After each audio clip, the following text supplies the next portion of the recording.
let's start off with the much talked about the India and Pakistan conflict, जो कि चंद घंटों पर रही, लेकिन उसकी गूंज पूरी दुनिया में आज तक सुनाई देती है। और सबसे ज्यादा गूंज उसकी बार बार जिसने दी वो अमेरिकी सदर डोनाल्ड ट्रंप की जानिब से दी गई।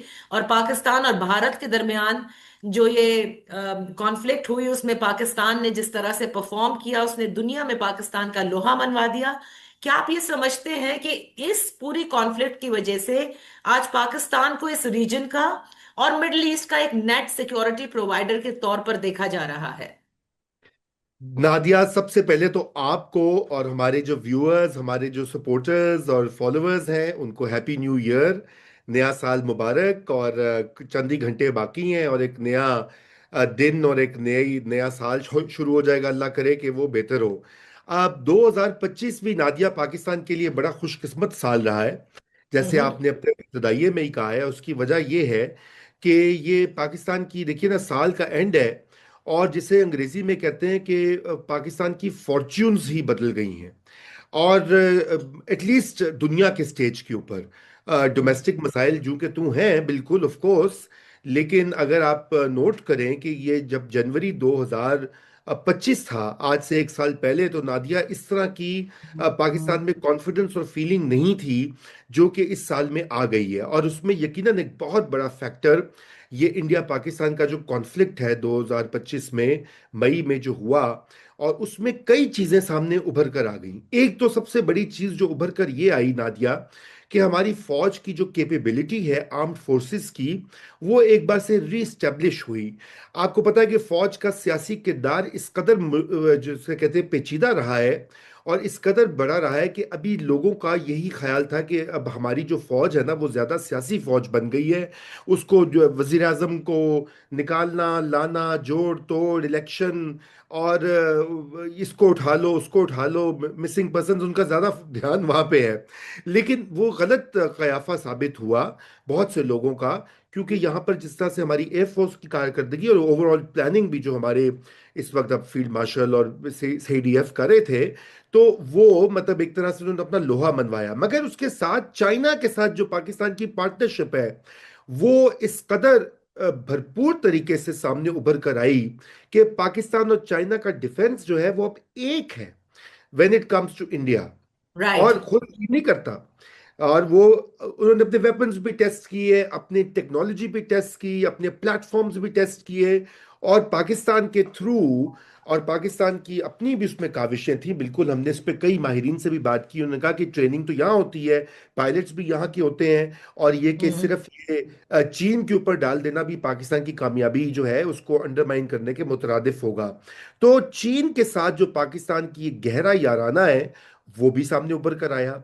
तीसरी जो चीज, जो इंपॉर्टेंट चीज हुई इस कारकर्दगी की बुनियाद पर, अमेरिका, जिसके साथ ताल्लुकात हमारे तकरीबन यूं समझिए क्रैश कर गए थे, कि राइट। जो बाइडेन ने ना तो शहबाज शरीफ को ना ही इमरान खान को फोन करने की जहमत की। इधर प्रेसिडेंट ट्रंप हैं कि दीवाने हुए जा रहे हैं। My hmm. Favourite field marshal, आज भी अल जजीरा का एक आर्टिकल है कि ये ट्रंप के फेवरेट फील्ड मार्शल कैसे बने आसिम मुनीर साहब। तो वो उसने नोटिस किया, और फिर उसने जब नोटिस किया, तो आगे दोबारा से जो पाकिस्तान की मिलिट्री को इंगेज करने का जो अमरीकी एक गोल या रहा है पाकिस्तान की तारीख में 20वीं सदी में, वो दोबारा से रीस्टैब्लिश हो गया। उन्होंने कहा जी आईसिस में मदद करो।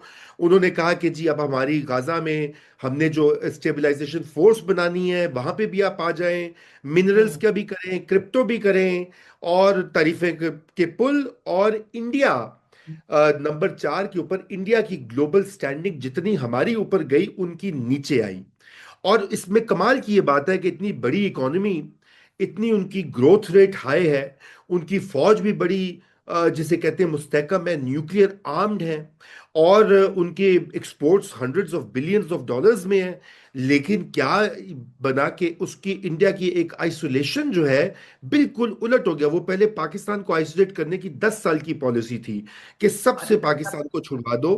उसका उलट हो गया कि आज इंडिया का एक वाहिद इत्तेहादी सामने है, वो है इसराइल, जो खुल के उसके साथ खड़ा है। बिल्कुल पाकिस्तान सही। ने इत्तेहादी गेन किए, तुर्की, सामने अजरबैजान, अंदाजा कीजिए, हमें तो पता ही था कि अजरबैजान इतनी मोहब्बत करते हैं, वहां रैलियां निकल रही हैं। अच्छा, बिल्कुल। ईरान के साथ ताल्लुकात मेंड हो गए, यूएई और हम्म। सऊदीया तो थे ही। तो इस ये पूरे साल में, और फिर सऊदी पाकिस्तान डिफेंस अग्रीमेंट, और राइट। अब लिबिया में पाकिस्तान को इंक्लूड कर रहे हैं, अब वो इधर उधर यूएई और इधर। तो इसका मतलब है कि पाकिस्तान की स्टैंडिंग, नादिया, इस 1 मई की मोदी जी के ऑपरेशन सिंदूर ने तो जो उनके एम्बिशंस थे उनको तो रुसवा कर दिया, मैं तो यही कहूंगा। जी। तो ये भी बताएं ना कि ये तो हुआ, और बिल्कुल आपने दुरुस्त फरमाया कि जिस तरह से पाकिस्तान की ग्लोबल स्टैंडिंग हुई और इसके साथ जो मुख्तलिफ ममालिक के साथ और ज्यादा हमारे ताल्लुकात जो है वो इस्तवार हुए।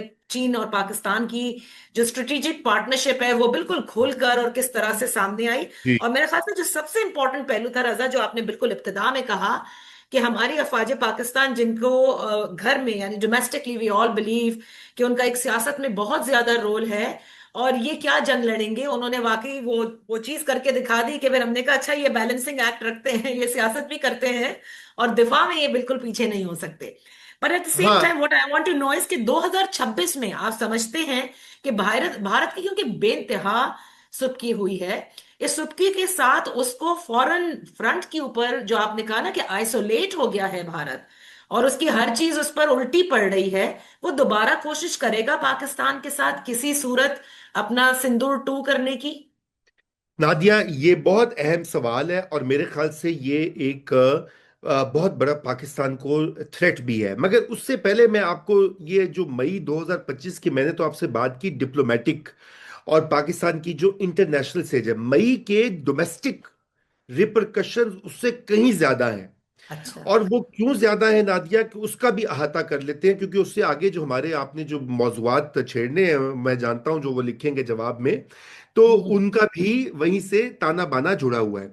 देखिए, सही। सबसे पहले तो जो हमने कहा कि पाकिस्तान आर्मी की जो साख, या उसके ऊपर एक बहुत ही बड़ी जरबेकारी पाकिस्तान तहरीक इंसाफ के सोशल मीडिया और उनके नैरेटिव ने लगाई थी, क्योंकि वो जनवरी मई से पहले यूं लग रहा था, आपको पता है बहुत से लोग ये लिख भी चुके, आसमा शिराजी मसलन लिखती रही हम्म। हैं, और लोग ये कहते रहे कि अब पाकिस्तान में एक नई स्टेब्लिशमेंट आ चुकी है, वो पीटीआई का सोशल मीडिया है। राइट, वो जो कि ओपिनियन को गिराते हैं, बनाते हैं।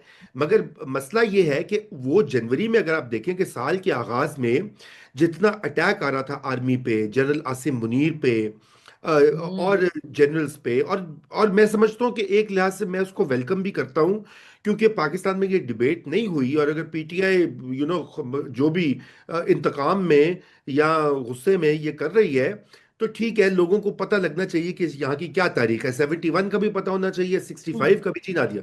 नहीं, आपने बिल्कुल दुरुस्त कहा, लेकिन अगर वो अपने दायरे कार में रहते हुए करें तो अच्छा होगा। अभी इस वक्त ना एक पर्सनल वेंडेटा के तौर पर जब करते हैं जी। और जिस किस्म की वो नेम कॉलिंग करते हैं, उससे उस वो डिबेट पूरी डाइल्यूट हो जाती है।